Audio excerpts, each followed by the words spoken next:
In this video, I'm going to show you how you can fix the iPhone 15 black screen of death. Before we dive into this, make sure to like the video and subscribe to the channel with all notifications on. It really does help out the channel and lets us know that you want more content like this.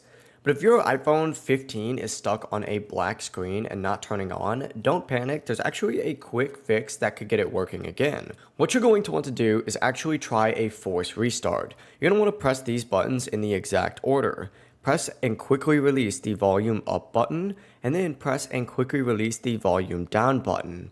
After that, press and hold the side button, which is going to be that power button, and just keep holding it down even if the screen does stay black at first. After about a few seconds, the Apple logo should appear. Once that Apple logo does appear, release the power button and your phone should restart. And your phone should restart. If it's still not working, I recommend plugging your iPhone into a charger and leaving it for about 5 to 10 minutes and then repeat that force restart step again. Hopefully, your iPhone is now back up and running. If this video did help you out, make sure to like the video and subscribe to the channel with all notifications on. It really does help out the channel and lets us know that you want more content like this.